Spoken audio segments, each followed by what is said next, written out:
Hey, what's going on, everyone? This is Mitch. Good Thursday morning to you all. Hope you guys are doing well out there, staying safe, staying cool, and having a fantastic start to your day and a great week out there so far. Got a lot to talk about this morning. There's about 1,000,000 tabs pulled up, so you know this video is going to have a lot of meat to it. So we're going to talk about multiple things. Severe weather for a large portion of the country, at least has a chance for a large portion of the country. But we're talking about a tornado risk for areas of the interior Northeast. I mean, it has increased too. And I could definitely see us getting a few tornadoes out of this setup today. We saw what happened in northern Illinois yesterday, right outside of Chicago. Multiple tornadoes, not just reported, but confirmed. I mean, there was multiple, just the public storm chasers that caught a lot of tornadic activity on footage, photos. These tornadoes almost look white, just I guess due to the soil out there, things like that. But it was pretty wild to see, and this really increased throughout the morning and afternoon hours yesterday, and it then verified. We ended up getting a 10% risk of a tornado, a stronger tornado. And we'll see what the ratings are for these tornadoes today as these survey teams go out there. But I don't think any of them are going to be an EF3 or anything like that. But there could be a couple EF2s. We'll see what happens with that. Flooding risk again today. And unfortunately, we have a moderate risk for flooding in some of those areas that got a lot of flooding over the last few days in places like Vermont, the interior Northeast. We'll talk about how much rain those folks can get, and we'll talk about everybody. There definitely could be an active day today for some unusual areas like the interior Northeast. So with that being said, if you folks have not subscribed, certainly consider doing that. Like the video if you like it. It goes a long way. If you see me sip some water here, it's because I'm just trying to clear my throat without trying to do it in a way that's very loud in the video where I actually have to literally clear my throat. But so if you see me do that, I'm just trying to make this video go as smooth as possible. If you guys got anything that I can pray about or pray over, as always, please put those in the comments below so I can pray over it, and so others can do so too. And we've seen a lot of prayers come in the comments, and it's a beautiful thing. This is a family type atmosphere here, and that is one of the reasons why I created this channel, for it to be different than others, and it's, something that people can come to and not just talk about weather, but just look out for one another, pray for one another, and more importantly, glorify God doing it. Let's get rolling this morning. Don't have my cursor pulled up. One of those mornings where I just forgot to pull it up, but there's a lot of storm activity surging through places like Arkansas, southern Missouri this morning. We were kind of expecting that. The models really showed that pretty well over the last really 2 days. We do have a moderate risk for flash flooding down here in Mississippi, where we actually have convection popping up, shower and storm activity, a lot of tropical downpours well outside of this kind of main area of showers and storms. They are very slow movers, so they're dumping a lot of rain very quick. And then you see this area right here, this like mid-level upper trough. Just think of this as a low pressure. No point in getting super nerd out with the terminology there. This is a low pressure that's scooting out of Ontario into areas of Quebec. This will be our driver that will pull in low-level moisture, increase precipitation values, which means we're going to get the chance for a lot of rain in areas like Vermont, New York again. And then this is going to pull in though that low-level moisture, increase the CAPE levels, increase the storm fuel, and bring the kinematics, more importantly, needed for severe weather for a tornado threat. Closer you get to this little low pressure, the higher the kinematics are. And you're going to have all the ingredients overlapping one another up here in areas of the northern portion of New York State, and maybe even Vermont, maybe Western Mass. We got to see what happens. I think this could materialize today, and we'll talk about why here in a second. We'll look at the actual radar, what's falling, and here's this huge complex of showers and storms. And we'll kind of re-get this going again. Always glitches out on me here. Nothing is severe warned as of right now, but the Ozarks, northern Arkansas, experiencing a lot of heavy rain this morning. And then this is the area where even heavier rain is falling, but the showers and storms are not quite as widespread, but it's heavier rain, waking up some rumbles of thunder, a little bit of storm activity in areas like Meridian, getting close to areas like Tuscaloosa, western, southwest Alabama, eastern Mississippi. This is dumping a lot of rain on you folks. Some models picked up on this pretty well, and chances are you might end up getting some flash flood warnings here soon. Let me know what you're seeing down here in this neck of the woods. But we'll see how this is handled. How does it, move as it moves down here into the southeast? Does it maintain strength? Does it not? we'll see what happens. But there is a huge marginal risk for severe storms and a huge slight risk for two different areas. So this is what's going on down here. We look up here, we got a little bit of a storm kind of surging through southern Ohio. We'll watch for more storms in this area later today. And then this is our little low pressure. This is already starting to move into, well, it's about to move into Quebec out of Ontario. And as it does so, we'll basically watch this region right into here as it begins to destabilize, become unstable, and this area of unstable air will surge northward deeper into northern sections of New York State. So we'll see what happens with this today as we continue to move forward. We look at the Storm Prediction Center. Just notice there's a cat in my room, so if you see a cat jump up on the bed, most of you folks know I got about 100 cats. So I got 3 cats, and sometimes they get trapped in my room. And I don't know I don't know that it has happened until I find out it does. So, Storm Prediction Center, slight risk here in the high plains. This includes some of the areas that's been highly impacted by severe weather a lot over the last few weeks. Eastern Colorado, western Kansas, the Panhandle of Oklahoma, and Texas, all the way up through western Nebraska, southwest sections of South Dakota, even in the extreme eastern portions of Wyoming have that slight risk today. Marginal risk kind of extends all the way through areas of the southern plains, the Mississippi Valley, up through the Mid-South. And then this is when a slight risk is introduced from basically northeast Kentucky through the southwest half of Ohio, all of West Virginia, western areas of Maryland, goes right through the heart of PA, Pennsylvania, right through the heart of New York, and then cuts through about half of Vermont. So what is this driven off of today? The tornado risk, there's a 2% risk right here in the high plains. We'll watch for some supercells, lack of kinematics, but you definitely got the ingredients for supercells. It's just, is any of them going to actually drop a tornado? We'll see what happens. A lot of times these 2% chances, they certainly materialize out here. I'm sorry, guys. We'll keep moving here. We got the 2% risk of a tornado within 25 miles in a given location from, these areas of the Ohio Valley to West Virginia, PA. But check it out. You now have a 5% risk of a tornado right up here and some of the valleys and higher elevations of New York State, well north of New York City, and even northeast of Binghamton. But these like Albany, points north, the Adirondacks have a 5% risk of a tornado within 25 miles in a given location today. This will be the area people will watch in the weather world today. Do you get the ingredients to overlap one another to really get a substantial tornado threat? I think you're going to get at least some tornado warnings today up here. So I know I got a few loyal viewers that view from up here in this region. You really need to watch not only for the flooding threat, but the tornado threat.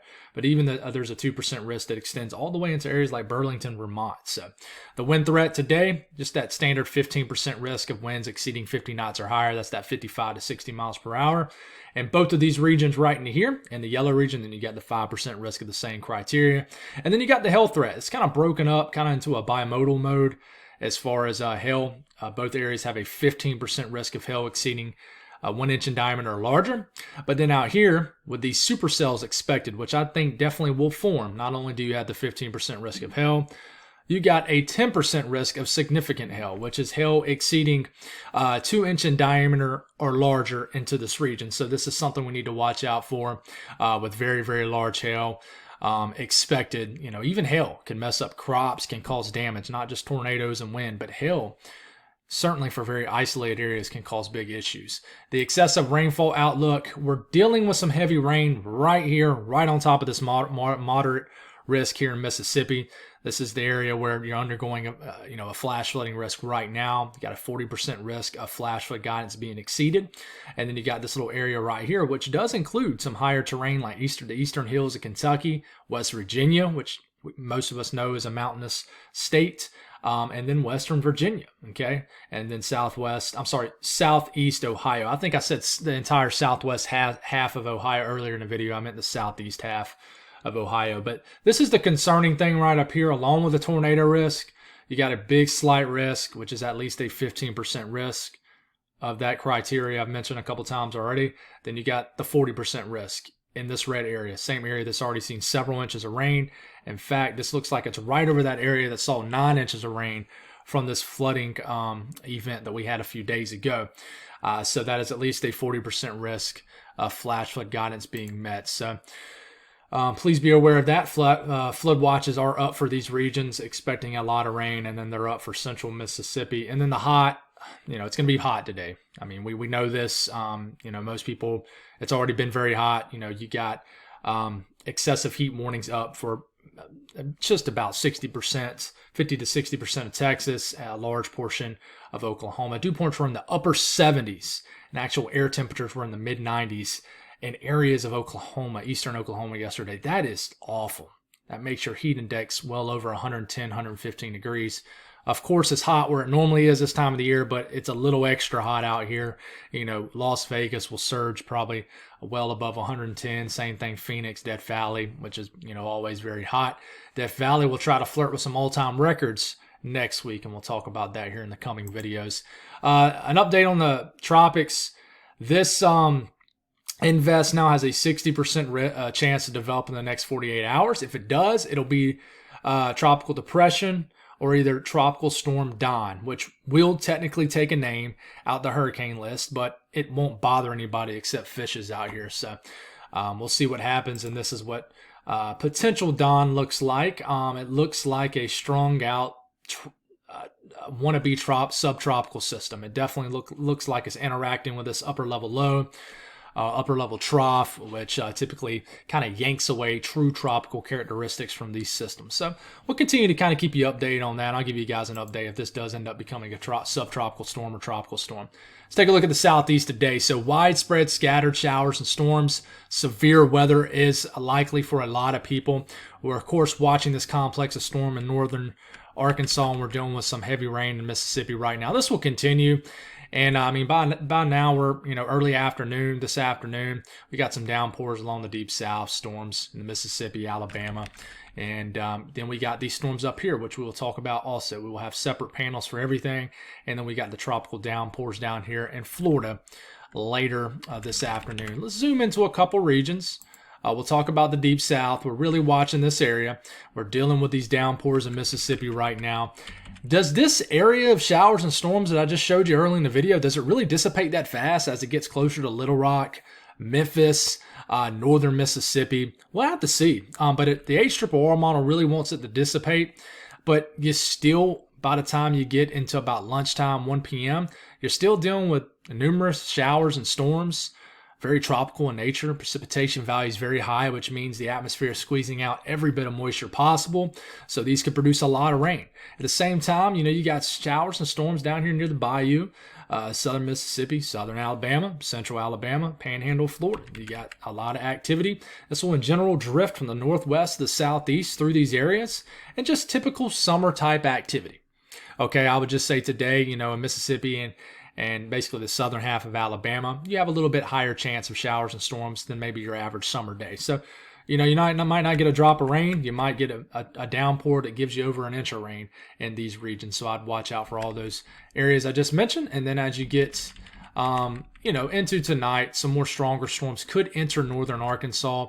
And then we might wake up and do it again for areas of Arkansas with another complex area of storms. Rainfall between now, what's falling right now? Remember, it's raining like cats and dogs in areas of Mississippi right now already this morning. But between now and the next 24 hours, the National Weather Service is going right here near Meridian, points west, points north, right here in the heart of Mississippi. Not quite in the Delta regions, but, eastern areas of Mississippi, 1, maybe as much as 2, 3 inches of rain could fall in these regions. But it likes this little area right down here in southern Alabama, the panhandle of Florida, to see, potentially a good bit of rain too. Maybe half inch to an inch of rain, maybe 2 inches of rain, depending on where you are. Florida today, typical kind of activity. I think some showers and storms will become widespread in the western panhandle of Florida. These will try to drift, kind of become outflow driven, all the way into maybe the Big Bend areas. And then you see some big time storms potentially down here in southern areas of Florida. Could get some explosive thunderstorm development around 4 to 5 p.m. just outside the Miami region, the Everglades. These will kind of form, drift around, could drop a lot of rain. And then you look further up the peninsula, I would say the eastern side of the peninsula of Florida, a lot of downpour activity, frequent lightning, heavy rain, some gusty winds, maybe a downburst or two out here will be the biggest threat. But, this evening, still raining pretty good based off the HRRR model in and around the Orlando area. And then these will drift and weaken with the loss of daytime heating. Typical Florida kind of stuff, guys. We go up here in Kentucky, Tennessee. We even cover southern sections of the kind of the Ohio Valley Midwest states right here. And we'll get into about lunchtime, not a whole lot going on. And then bang, some storms. Try to get going as far west as southeast Illinois. But I think the southern half of Indiana does have a solid risk of some showers and storms today. Once you begin to inch a little bit further east, these have a chance to become stronger and have a higher chance to become severe. But you look down here in Evansville, Paducah. I know those are two towns I always mention all the time. Madisonville. As we get into later this evening, some big storms are possible. But I would say, brain farting here, Owensboro, Louisville, Cincinnati, Lexington, Kentucky. This entire area this evening, watch for some showers and storms to form. Work their way west to east throughout this entire region. And, you do have the risk of severe weather in Tennessee, but a lot of model guidance doesn't show it being very active. But that doesn't mean it's not going to be. But, I would watch, as early as 1 to 2, 3 p.m., some storms form in Indiana. They will try to drift into extreme southern areas of Ohio, which we'll talk about here in a second, West Virginia, and kind of fly through. It looks like the heaviest activity might be southern Indiana, southern Ohio, and then northern Kentucky. But as we make our way later into the night, after, in and around the midnight time frame, eastern Kentucky could get quite active. It could have some big boomers out there. It could be waking up by some strong storms. And then, 3, 4, 5 o'clock in the morning, these could drift into western areas of Kentucky, northeast Tennessee as we're waking up tomorrow morning. We'll see what happens with that. We take a look at the Georgia, the Carolinas, areas of Virginia. And this is just kind of standard pop-up showers and storms. Once you get into Virginia, more widespread storms are possible. And we'll talk about West Virginia in a second. I'm not leaving you guys hanging, but I got a separate panel for Ohio and West Virginia coming up. But storms are possible in central to northern Virginia. Hail is possible, some damaging winds. We'll watch for that. And just once you get into the Carolinas, just standard pop-up kind of activity. Nothing too crazy down here. Looking at 6, 7 p.m., you could have some downpours in and around the foothills and triad of North Carolina. Same thing with Georgia. Everybody pretty much has an equal chance to see a pop-up storm. I would actually say once you get into the overnight hours, you might have a higher chance around the Charlotte area, Piedmont area, central North Carolina. Storms will become more widespread as you're waking up tomorrow morning. Could have an area, kind of a complex area of storms as you're waking up for your Friday morning. That might be from Raleigh to Winston-Salem, all the way to maybe even Knoxville, into Danville, Virginia, and a lot of areas right in here could be waking up tomorrow morning with some showers and storms and some downpours. Looking up here in the Northeast, we'll take a broad look at this first, and then we'll zoom into individual regions. But the story with this today is this low pressure. This is surging out of Ontario into Quebec, and this is that typical look that really can bring a tornado threat. This is moving southwest to northeast, surging through this area, and then bang, kind of this tail whip area. Low pressure here, this area right here. You could get some semi-discrete supercells. Remember, a supercell is a rotating thunderstorm that basically sweep through. Let me go on and get my Google Maps ready up here for these regions that sweep through areas of northern sections of New York. And the worst weather, I think, for this entire region will be up here. There will be some bad storms potentially in West Virginia, southern Ohio, Pennsylvania maybe, but right up here. These storms could be dangerous today. So if you're up here camping, taking a trip up to upstate New York, be aware of these storms because we could have some tornadoes up here. These will sweep through, and then they could develop into more of a solid line of storms as it moves into Vermont and also Mass. Okay, so let's take just a closer look at all these regions. Let's take a look at Ohio, West Virginia, even Western PA. We'll go through this time frame. I would watch out for these storms to have a higher chance to produce hail. So, if you're in southern sections, even Columbus has a risk. But if you're in southern sections of Ohio, Lancaster, Athens, Portsmouth, Portsmouth, correct me if I butcher any of these names, which I often do, Circleville, Hillsborough, Peebles, a lot of areas down here. Any small town and community and southern sections of Ohio, all the way into West Virginia. I mean, Huntington, Charleston, West Virginia, most people know that, Parkersburg, all the way to Clarksburg, Morgantown, that's home of West Virginia University, I believe. These areas have a chance for some intense storms. Large hail will be the biggest threat with this. Isolated tornado risk, some damaging winds, but these storms will have a chance to produce some big hail. So we'll see what happens with this. And really, it starts off, basically these storms pop up, not necessarily out of nowhere, but they really explode around the 2 to 3 p.m. Time frame.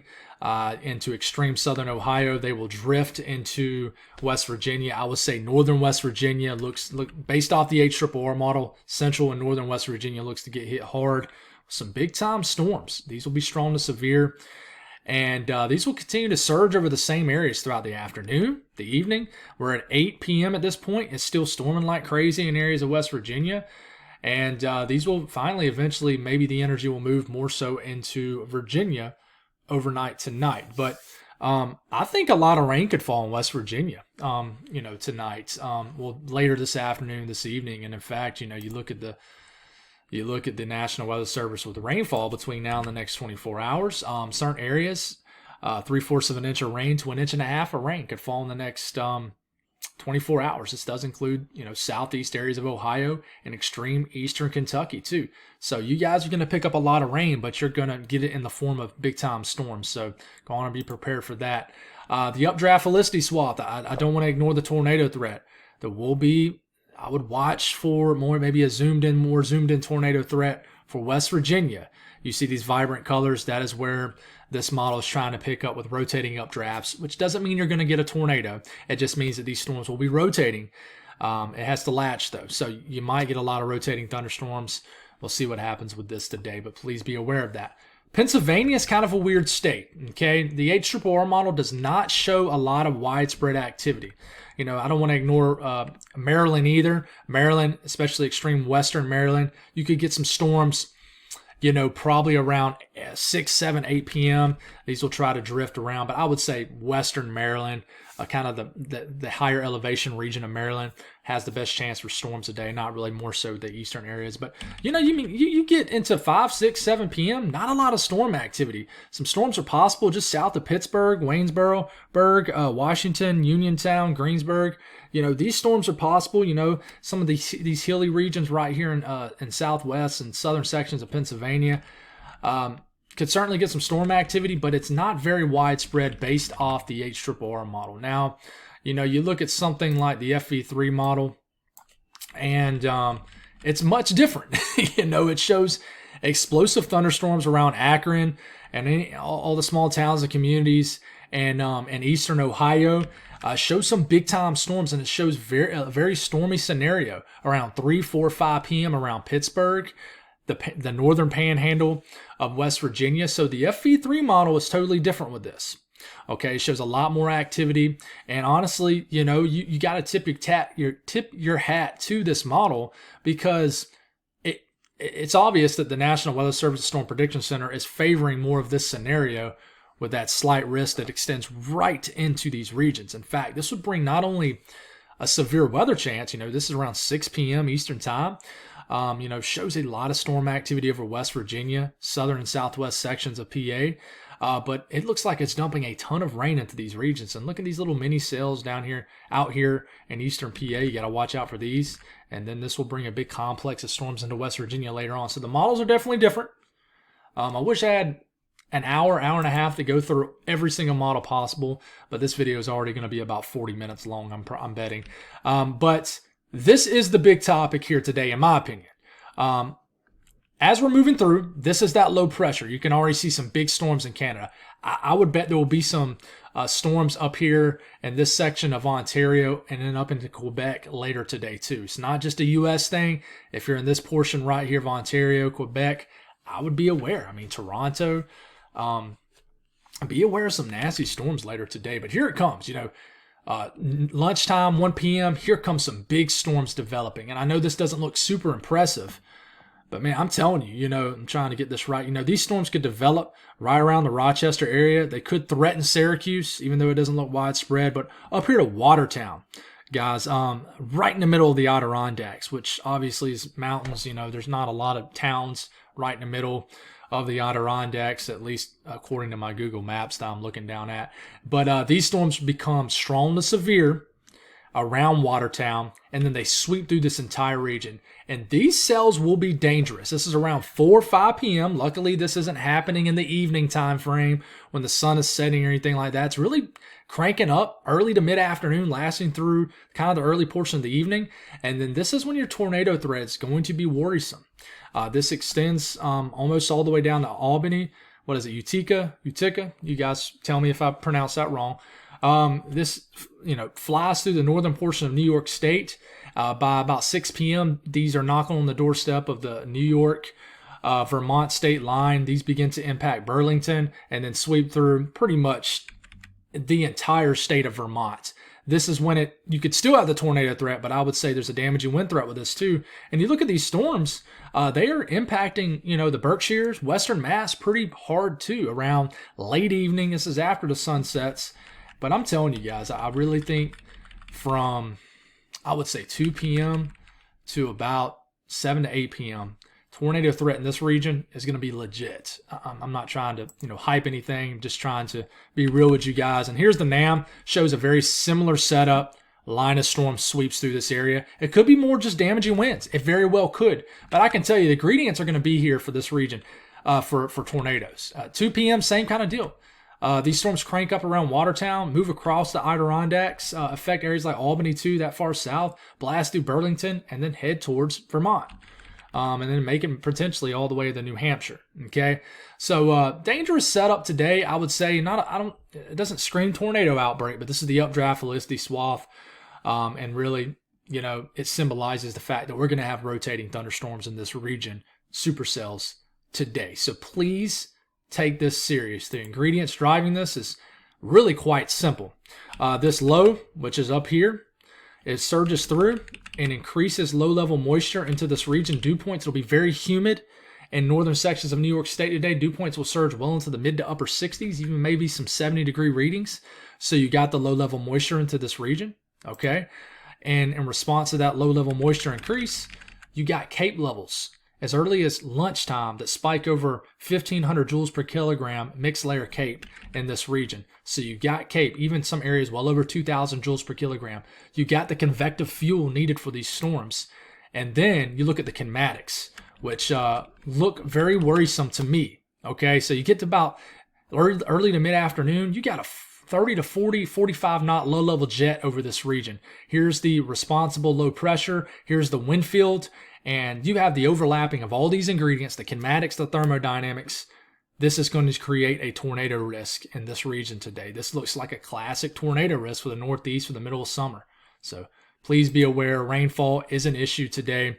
Also, 1 to 2 inches of rain could fall in southern Vermont, central Vermont, and areas of extreme eastern New York State. So be aware of this too. You do have the moderate risk. More rain will fall in this region today.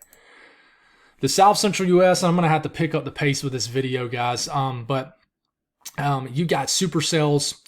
I'll start off. We can back it up here. I'll start off. This is around 2 to 3 p.m. Look at these supercells exploding here in far eastern Colorado, western Kansas. These could eventually move southeast, drift southeast, and then affect areas further deeper into southwest Kansas as we get into around the 6, 7, 8 p.m. time frame. At the same time, you could have some supercells developing in Texas. If you're asking, Mitch, what is a supercell? It's a rotating thunderstorm. It's a storm that's likely going to produce all hazards. Tornado threat, of course, you need everything in the kitchen sink to pretty much come together to create a tornado. But remember, it can happen. Elsewhere, you're going to get scattered showers and storms in northern Arkansas, southern Vermont today. Not a huge story, typical summer kind of stuff. We'll zoom into this supercell threat, the severe weather threat. Bang, these supercells form in eastern Colorado. You got, these even have that structure right off the dot, kind of that kidney bean look. This is around 4 p.m. These begin to drift. That looks like your classic looking supercell in western Kansas. I wouldn't be surprised if, you live out there in Kansas. Please be aware, western Kansas, of a tornado or two out here. Garden City, even Dodge City, watch out later on, down to Amarillo, down to Liberal. You guys, they're very isolated. As you can tell, they're not very widespread, right? 8, 9 p.m., this is what it's looking like. But these eventually will try to drift down to the panhandle of Oklahoma around midnight. Could have some stronger storms down here in central Oklahoma. And, I think as we're getting through the overnight hours, 2, 3, 4 a.m. in the morning, you could be dealing with just widespread storms anywhere in Oklahoma all the way to southwest Missouri and then areas of western Arkansas. So you look at the updraft velocity swath, it picks up on these supercells very well. I'm telling you, if you're in western areas of Kansas, the panhandle of Oklahoma, there's a legit tornado threat, even though there's a 2% risk. This doesn't mean there's going to be a 100% chance there's going to be a tornado. That just means that there certainly is a risk for these storms to produce a tornado. So be careful. Any town, community, western Kansas, panhandle of Oklahoma later this evening, tornado risk is there. We'll look at Colorado, and really we'll speak on this quick. These storms will really kind of explode around the 2 to 5 p.m. range.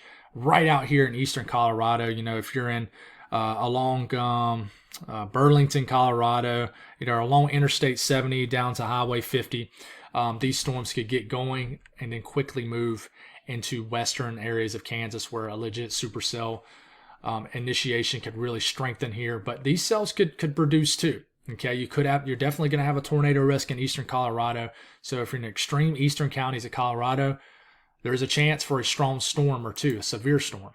Okay, temperatures today very hot. Air temperatures almost all of Texas, well over 100 degrees, 105, 106, 107 degrees. Certainly in Oklahoma, upper 90s, but the heat indices will be well over 100. Awful heat today, mixed in with a high humidity. North central U.S., we'll talk about everybody. I do want to note that, we'll mention these supercells here in a second, but I do want to note that, anywhere in Minnesota, you could have a strong storm or two, especially southern Minnesota, northern Ohio. In fact, I would argue that once you get into the overnight hours, maybe some more organized clusters of storms in southern Minnesota and northern Ohio, eventually drifting into southwest Wisconsin later today. I don't want to just ignore this. You could be waking up to some rain Friday morning in the UP of Michigan, northern Wisconsin, and also southern Wisconsin. Could be waking up to some rain around Chicago. But the real threat really comes in the northern plains, and we'll briefly kind of go over this. And these are those supercells I worry about here in northern Nebraska. It's hard. Basically, if you're in the high plains, you have an isolated risk for a very strong storm that could produce all hazards. In a nutshell, that's what that is. Look at this big supercell showing up in northwest Kansas, along with southwest Kansas, which we already mentioned. Just be aware. Be weather aware. There's a probably a 70 to 80% chance you'll remain dry in the entire slight risk where you're located. But there's always that 10, 20, 30% risk you'll get hit by one of these supercells in this entire high plains region of western Nebraska, western South Dakota, eastern Wyoming, eastern Colorado, even all the way up into extreme southeast sections of Montana. Be aware of that today. You can see the updraft velocity swath picking up on some rotating thunderstorms in areas in Nebraska and southern South Dakota. Be aware of this today if you're in any of these communities that live in this region. The threat for a supercell is quite real. Western U.S., much quieter today. Not a ton going on. You're going to be begging for these downpours to actual verify down here in New Mexico, and it's quite possible you can get some downpours in New Mexico and also in southeast sections of Arizona. And then you can get some rain showers in northern Montana up here too, but not a very active day out west whatsoever. Be very hot. Temperature will be well over 110 degrees in Phoenix and Las Vegas. Death Valley will be pushing 120 easily today, most likely. Hot in the valleys and just well above average. Temperatures continue to flex and getting even hotter in the southwest. Temperatures everywhere else. I'm sorry, I'm flying through this. I'm running out of time. Very hot in the mid-Atlantic and southeast. I think all the way up into the Delmarva region, it'll feel like a very hot, muggy summer day. Temperatures well into the 90s, high humidity, 70 days in northeast, upper Midwest, Great Lakes region, 70s and 80s, south central U.S., blazing hot. And then out west, you're very hot in the southwest, and just typical summer kind of things in the northwest. That's all I got. God bless all y'all. Have a great day, and I hope this information helps. Stay safe.